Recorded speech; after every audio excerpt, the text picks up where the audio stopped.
La parousie, l'avènement du Seigneur. Chers frères, chères sœurs, chers amis en Christ, je vous remercie de prendre du temps pour écouter ce nouveau message intitulé La parousie, l'avènement du Seigneur. C'est un sujet qui n'est pas souvent abordé, malgré son importance, pour ne pas dire son imminence. Pour en parler, je vais me concentrer sur ce qui nous est enseigné dans la première épître aux Thessaloniciens, plus précisément les versets 13 à 18 du chapitre 4. 1 Thessaloniciens 4, 13 à 18. Comme la parousie, l'avènement du Seigneur Jésus est un sujet peu connu, je m'y attendrai et j'en ferai le point unique de ce message.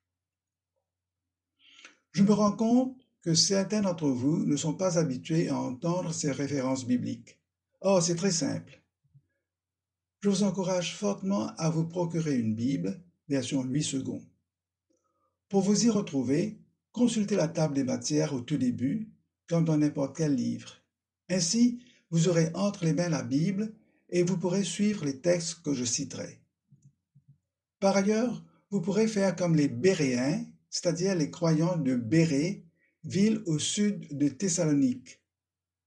Il nous est dit que les Béréens examinaient chaque jour les Écritures pour voir si ce qu'on leur disait était exact.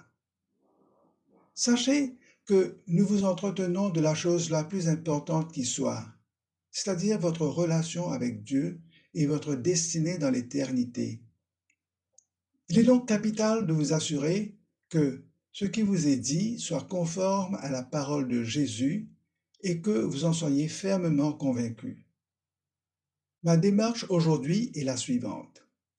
Je vous donnerai le contexte de la première épître aux Thessaloniciens et en faisant référence au verset 13 à 18 du chapitre 4, je vais aborder le point unique du message, à savoir la parousie, l'avènement du Seigneur Jésus. Voici le contexte de l'épître. Premièrement, où se trouve Thessalonique? La ville de Thessalonique se trouve au nord-est de la Grèce. Après la conquête romaine, Thessalonique devient la capitale de la province de Macédoine. Les Romains construisent la voie Egnatia, qui a fait de Thessalonique une ville incontournable, d'où sa prospérité et son importance dans l'Antiquité. Et voici brièvement le contexte de cette lettre de l'apôtre Paul à ses croyants thessaloniciens. En l'an 50 de notre ère, après sa conversion personnelle à Jésus-Christ, l'apôtre Paul est allé prêcher l'Évangile dans leur ville, et un bon nombre de Thessaloniciens, se reconnaissant pécheurs, acceptent la bonne nouvelle de la délivrance de leurs péchés par la foi en Jésus-Christ. Comme Paul, ils se convertissent et prennent la ferme décision de vivre leur vie sous la seigneurie de Jésus. La lettre relate comment ces Thessaloniciens ont été élus par Dieu et elle contient des enseignements de l'apôtre pour compléter ce qui manque à leur foi ainsi que sa réponse à leurs questions. Écoutons premièrement les actions de grâce de l'apôtre Paul pour les Thessaloniciens. Et je cite, « Nous rendons continuellement grâce à Dieu pour vous tous, faisant mention de vous dans nos prières, nous rappelant sans cesse l'œuvre de votre foi, le travail de votre charité et la fermeté de votre espérance en notre Seigneur Jésus-Christ devant Dieu notre Père. » Fin de citation. Et Paul donne les détails de leur conversion, et je cite, « Vous vous êtes convertis à Dieu en abandonnant les idoles pour servir le Dieu vivant et vrai, et pour attendre des cieux son Fils, qu'il a ressuscité des morts, Jésus, qui nous délivre de la colère à venir. » Fin de citation. Notons d'une part que leur conversion à Dieu comprend l'abandon de toute pratique idolâtre, c'est-à-dire le rejet de toute fausseté qui aurait quelque apparence de piété et de religion. Deuxièmement, leur obéissance à Dieu, vrai et vivant, ainsi que l'expectative du retour de Jésus-Christ qui, par sa résurrection, va les délivrer de la colère à venir. Donc, nous allons maintenant aborder le point du message. La parousie, l'avènement du Seigneur Jésus. Je vais vous expliquer ce qu'est la parousie et à la fin du message, je vous dirai comment se préparer pour la parousie. Cela demande toute votre attention. Je vous dis merci d'avance. Une des questions que les Thessaloniciens avaient posées à l'apôtre concerne les croyants qui sont décédés. Paul les avait exhortés qu'une fois convertis, ils doivent vivre en obéissance à Jésus-Christ en attendant son retour, et je cite, son retour des cieux pour les délivrer de la colère à venir. Or, il y a eu entre-temps des décès parmi eux. Et les croyants survivants voulaient savoir ce qui adviendrait aux décédés, car ils sont morts avant le retour de Jésus. Voici la réponse de l'apôtre que je lis au verset 14. Et je cite, « Car si nous croyons que Jésus est mort et qu'il est ressuscité, croyons aussi que Dieu ramènera par Jésus et avec lui ceux qui sont morts. » Fin de citation. Premièrement, Paul les rassure que tous ceux qui ont placé leur foi en Jésus comme leur sauveur, eh bien, tout cela appartiennent à Jésus. Jésus est désormais leur berger et Dieu ramènera ses morts par Jésus et avec Jésus. Cela sous-entend bien sûr que ces morts sont avec Jésus-Christ. Cette assurance et ce raisonnement de l'apôtre sont basés sur le fait que Jésus a déjà expié les péchés de ces personnes puisqu'elles ont accepté la grâce de Dieu. Comme Jésus est déjà ressuscité, l'esprit de ces morts est dans sa présence. Le mot « ramènera » signifie que les morts en Christ, je dis bien les morts en Christ, sont à la suite de Christ et qu'ils sont dans sa présence. Même si leurs corps physiques ont été enterrés, leur esprit est allé avec Jésus. Donc, ils sont là où Jésus est, puisque le verset dit clairement que Dieu les ramènera par et avec Jésus. L'apôtre élabore sa réponse en ajoutant au verset 15, et je cite, « Voici en effet ce que nous vous déclarons d'après la parole du Seigneur. Nous les vivants, restés pour l'avènement du Seigneur, nous ne devancerons pas ceux qui sont morts. » Fin de citation. Nous faisons deux remarques ici. Tout d'abord, l'apôtre soutient ce qu'il dit comme étant d'après la parole du Seigneur. Donc, c'est en conformité à la révélation qu'il a reçue de Jésus. Ce qu'il dit n'est pas une fabrication de sa part, ni le fruit de sa propre pensée, ni sa propre hypothèse. Ce qu'il déclare, il le tient de Jésus. Et vous savez que la parole de Jésus est la parole de Dieu. Elle est sûre, elle est fiable, elle est digne de notre confiance. Deuxièmement, l'apôtre utilise l'expression « l'avènement du Seigneur » pour la troisième fois dans cette lettre. Il l'utilise en tout 4 fois dans la première épître aux Thessaloniciens. L'avènement est le mot français qui traduit parousia, employé dans 24 versets du Nouveau Testament, donc 4 fois dans cette seule épître. Ce mot parousia, parousie dans sa transcription, c'est-à-dire sa forme française, signifie présence, ou bien venue, ou bien arrivée, ou bien avènement. Donc, pour reprendre le verset 15 que je cite, « Voici en effet ce que nous vous déclarons d'après la parole du Seigneur. Nous les vivants, restés pour l'avènement du Seigneur, ne devancerons pas ceux qui sont morts. » Ce verset nous apprend 2 choses.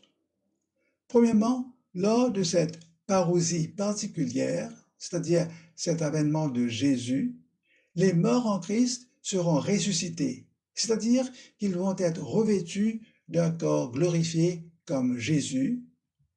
Et deuxièmement, la résurrection de ces croyants morts sera immédiatement suivie par celle des croyants vivants au moment de cette même parousie. Donc, premièrement, la résurrection des morts. Deuxièmement, la transformation des croyants vivants à ce moment-là. Ce sera en fait la première résurrection des croyants avec des corps glorifiés depuis celle de Jésus le dimanche de la résurrection il y a 2000 ans de cela. Voici comment se passera cette parousie d'après l'apôtre Paul. C'est fascinant. Cela a dissipé toute mon ignorance, tous mes doutes, toutes mes interrogations concernant le projet de Dieu pour ceux qui se confient en Jésus. J'ai été émerveillé quand j'ai compris le sens de ce texte. Cela a été pour moi une découverte exaltante. Ma perspective de la vie a été transformée. Aussi, je vais vous lire posément les versets 16 et 17 du chapitre 4 de la première épître aux Thessaloniciens. Voici le verset 16, et je cite, « Car le Seigneur lui-même a un signal donné, à la voix d'un archange et au son de la trompette de Dieu, descendra du ciel, et les morts en Christ ressusciteront premièrement. » Fin de citation. Il nous est dit ici que Jésus va descendre du ciel à un moment précis. La voix d'un archange se fera entendre. La trompette de Dieu sonnera. Ce sera un moment de victoire pour ceux qui sont dans l'expectative du retour de Jésus-Christ. Et les morts en Christ, voici de nouveau cette expression, les morts en Christ ressusciteront en premier. Chers amis, il nous faut comprendre qu'il y a un ordre dans la résurrection. Jésus est le tout premier qui est ressuscité des morts avec un corps de gloire. En effet, nous lisons dans la première épître aux Corinthiens que, et je cite, « Christ est ressuscité des morts, il est les prémices de ceux qui sont morts. » Fin de citation. Les prémices sont les premiers fruits annonciateurs d'une abondante récolte. Jésus a la prééminence en toutes choses. Et Jésus, ressuscité en premier, annonce que beaucoup seront ressuscités. Et lors de cette venue de Christ, de cette parousie, les morts en Christ ressusciteront, c'est-à-dire leur corps de résurrection va s'unir avec leur esprit dans la présence de Jésus. Suivra immédiatement la résurrection des croyants vivants qui sont toujours ici-bas dans leur vieux corps physique.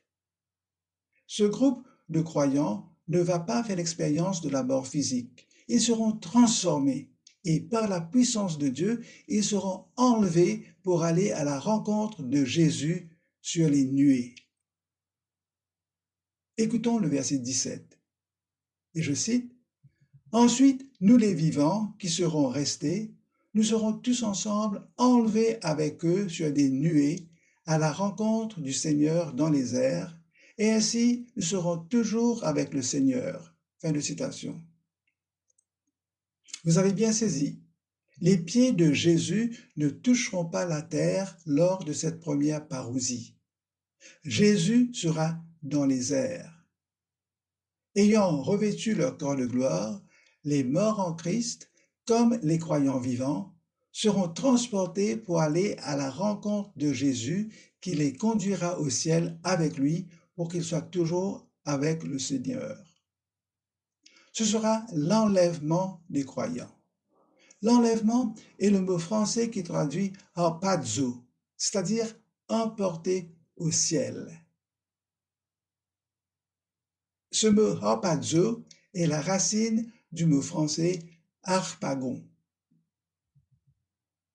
Résumons cette première parousie du chapitre 4 de la première épître aux Thessaloniciens. Ces jeunes croyants thessaloniciens étaient affligés par le décès de leurs proches. Et Paul les console en leur rappelant que Jésus est notre espérance parce qu'il a vaincu la mort. Donc, ceux qui décèdent en Christ ne sont pas perdus ni oubliés. Lors du retour de Christ, ces morts seront les premiers à recevoir leur corps glorifié. Jésus reviendra du ciel à un signal donné. Il attendra les ressuscités dans les airs. Les morts reçoivent leur corps glorifié, les croyants vivants également. Tout ce monde glorifié est enlevé pour aller à la rencontre de Jésus qui les conduira au ciel. Chers amis, cet événement concerne uniquement celles et ceux qui sont nés de nouveau avant leur décès et ceux qui sont nés de nouveau au moment où l'événement aura lieu. Les non-croyants, c'est-à-dire celles et ceux qui n'appartiennent pas à Jésus, resteront sur la terre. Je voudrais vous citer 2 textes pour confirmer cela. Quand je dis cela, je dis la parousie. Premièrement, il y a la promesse de Jésus-Christ à ses apôtres et à ses disciples, comme cela nous est raconté par Jean dans son évangile. Je vais vous lire l'évangile selon saint Jean, les versets 1 à 3 du chapitre 14. Jean 14, 1 à 3. C'est Jésus qui leur parle et qui leur dit, et je cite, « Que votre cœur ne soit point troublé, croyez en Dieu et croyez en moi. Il y a plusieurs demeures dans la maison de mon Père. Si cela n'était pas, je vous l'aurais dit. Je vais vous préparer une place, et lorsque je m'en serai allé, et que je vous aurai préparé une place, je reviendrai, et je vous prendrai avec moi, afin que là où je suis, vous y soyez aussi. » Fin de citation. Jésus le leur a dit clairement. Il a dit, je reviendrai, je vous prendrai avec moi, afin que là où je suis, vous y soyez aussi. Chers amis, cette parousie sera l'accomplissement immanquable de cette promesse que Jésus a faite à ses disciples. Le deuxième texte, que se passera-t-il lors de cette parousie? Je vais vous lire le verset 51 du chapitre 15 de cette première épître aux Corinthiens. Ce chapitre 15 parle de la résurrection. Voici le verset 51. Et je cite, « Voici, je vous dis un mystère. Nous ne mourrons pas tous, mais tous nous serons changés en un instant, en un clin d'œil, à la dernière trompette. La trompette sonnera et les morts ressusciteront incorruptibles et nous serons changés. » Fin de citation. Paul parle d'un mystère, et le mystère dont il parle, c'est la chose qui jusque-là était cachée, inconnue, et qui a été révélée.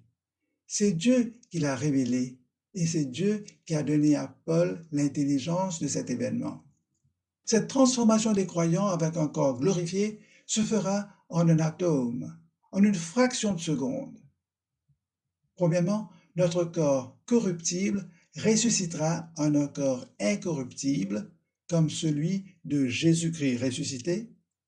Deuxièmement, notre corps méprisable, c'est-à-dire ce corps marqué par la déformation du péché, ressuscitera glorieux, donc apprêté pour être dans la présence de Jésus au ciel. Troisièmement, notre corps infirme, sujet au vieillissement, sujet à la dégénérescence, à la maladie et à la mort, eh bien, ce corps ressuscitera plein de force pour l'éternité. Chers amis, la parousie aura lieu en plusieurs temps. Il y a eu, premièrement, sa naissance comme le Fils de l'homme, comme sauveur, qui est venu offrir sa vie pure, sans tache, en rançon pour le péché. Deuxièmement, il y aura l'enlèvement lors de cette parousie qui comprend la résurrection des morts en Christ, ainsi que celle des vivants à ce moment-là. Lors de cette parousie, le monde ne verra pas Jésus. Le monde constatera simplement la disparition de beaucoup de personnes croyantes. Troisièmement, il y a la parousie quand le Seigneur viendra avec tous les siens pour établir sur la terre son règne de 1000 ans. Et cela aura lieu après qu'il aura vaincu les méchants, que le faux prophète et l'Antichrist auront été jetés dans les temps de feu. Lors de cette parousie, également, le dragon, connu comme le serpent ancien, qui est aussi le diable et Satan, eh bien, il sera alors lié et jeté dans l'abîme lors de cette autre parousie. Et cette fois-ci, les pieds de Jésus toucheront la terre, comme le dit le prophète Zacharie. Et je cite, « Ses pieds se poseront en ce jour-là sur la montagne des Oliviers, qui est vis-à-vis de Jérusalem du côté de l'Orient.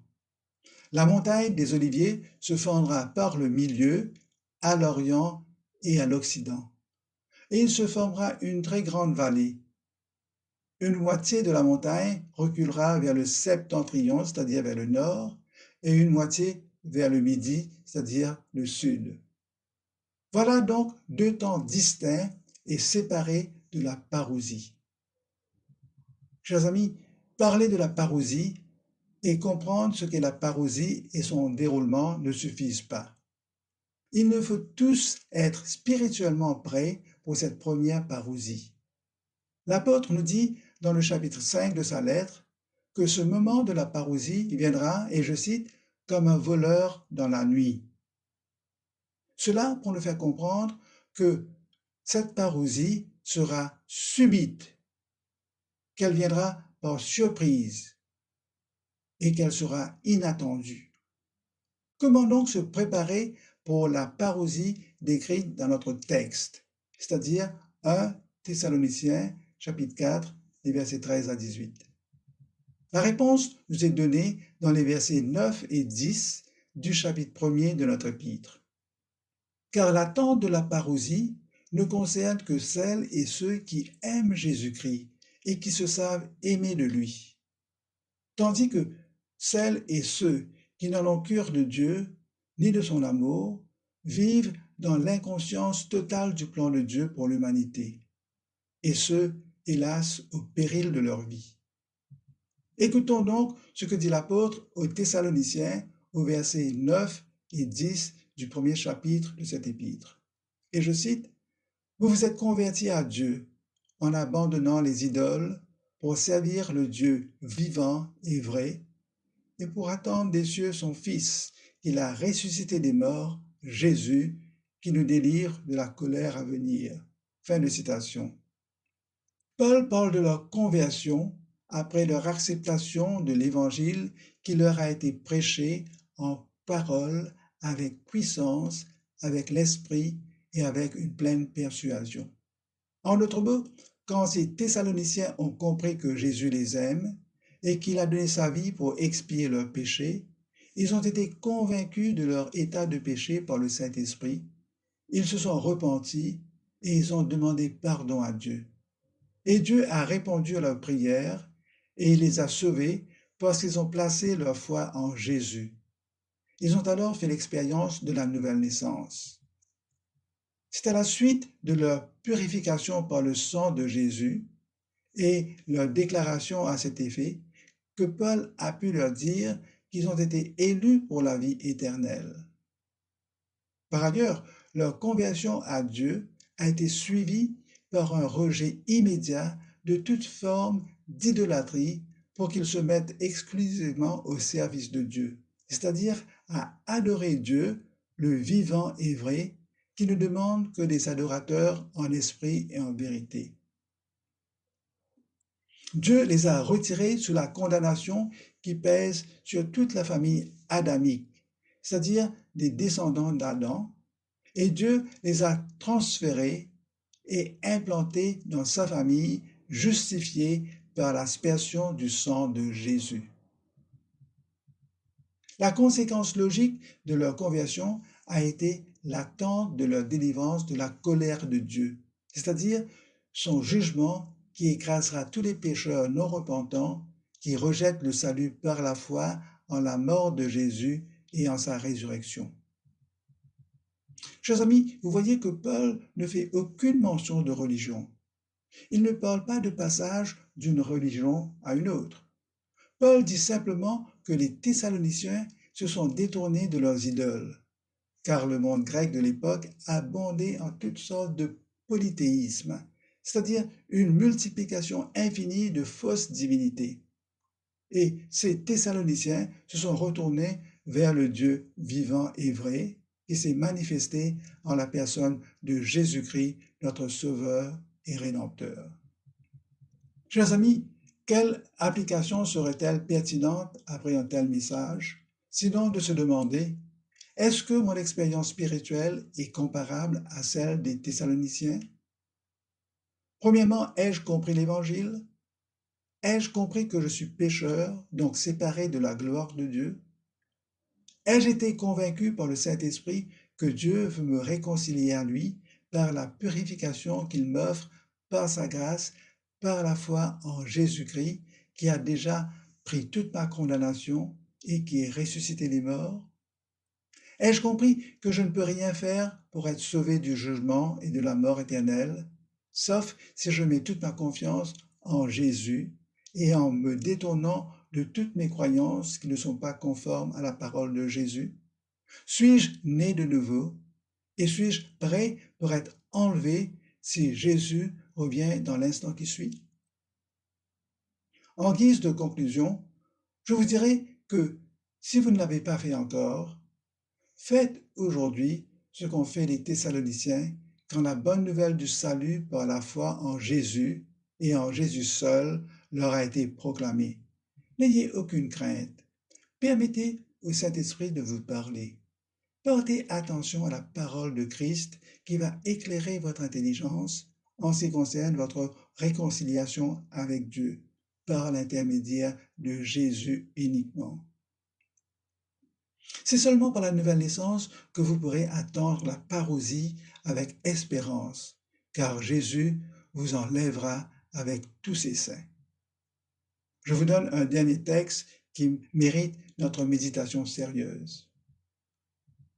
Paul exhorte à son fils spirituel Timothée à ne point avoir honte du témoignage à rendre à notre Seigneur et de croire en l'Évangile par la puissance de Dieu qui nous a sauvés et nous a adressé une sainte vocation, non à cause de nos œuvres, mais selon son propre dessein et selon la grâce qui nous a été donnée en Jésus-Christ avant les temps éternels et qui a été manifestée maintenant par l'apparition de notre Sauveur Jésus-Christ qui a détruit la mort et a mis en évidence la vie et l'immortalité par l'Évangile. Prions. Père éternel, notre seul Dieu vivant et vrai, je viens à toi au nom de Jésus pour te dire merci pour la parole qui agit puissamment dans notre cœur. Ta parole nous éclaire et elle enlève toute ignorance de notre esprit. Ton Saint-Esprit l'applique à notre intelligence pour nous permettre de la comprendre, car c'est lui qui l'a inspirée pour nous enseigner, nous corriger et nous instruire dans la sainteté. Je veux te dire merci de nous avoir montré comment les Thessaloniciens se sont convertis pour te servir toi exclusivement et pour attendre des cieux Jésus-Christ que tu as ressuscité des morts, Jésus qui nous délivre de la colère à venir. Je veux te demander pardon pour tous mes péchés.